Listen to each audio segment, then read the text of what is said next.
இந்த geological survey of இந்தியாவிடத்துல நான் கேட்டேன், நான் என்னுடைய விசாரணையில் இதனுடைய வயசு என்னன்னு நான் கேட்டேன். இங்கே மதுரை மாவட்டத்தில் இருக்கக்கூடிய இந்த கிரானைட் மலைகளினுடைய வயசு என்னன்னு நான் கேட்டேன். அப்போ அவங்க எனக்கு கொடுத்துருந்தாங்க, நினச்சி பார்க்கவே முடியாது, 200 கோடி ஆண்டுகள் இந்த மலைகள் உருவாகி இருக்குன்னு சொல்கிறேன். 200 கோடி ஆண்டுகள் இந்த மண்ணிலே நிலைத்திருந்த, அந்த நிலைத்திருக்கிற பொழுது அது ஒரு தாக்கத்தை உருவாக்கியிருக்கும். பயோடைவர்சிட்டியில் அது ஒரு தாக்கத்தை, சுற்றுச்சூழலில் அது ஒரு தாக்கத்தை உருவாக்கியிருக்கும். ஏன்னா 200 கோடி ஆண்டு நின்று நிலைச்சிருக்குது. அது எல்லாமே இன்றைக்கு அழித்தொழிக்கப்பட்டிருக்கிறதுங்கிறத நம்ம நினச்சே பார்க்க முடியாது.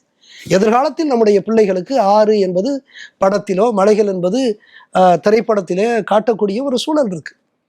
இப்ப இந்த இயற்கை வளங்கள் சூறையாடுவது இன்றைக்கு அரசியலாளர்களுக்கு மிக எளிதாக இருக்கிறது.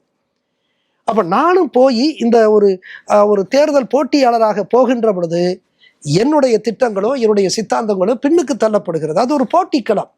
அந்த போட்டிகளில் அந்த காலத்து மன்னர்கள் எப்படி சதிகளிலே, வஞ்சகத்திலே அவர்கள் ஈடுபட்டு எப்படியாவது வெற்றி பெறணுங்கிறதுக்கு கொஞ்சம் கூட குறையாத இன்றைக்கு ஜனநாயக மன்னர்களாகத்தான் அவங்க இருக்காங்க.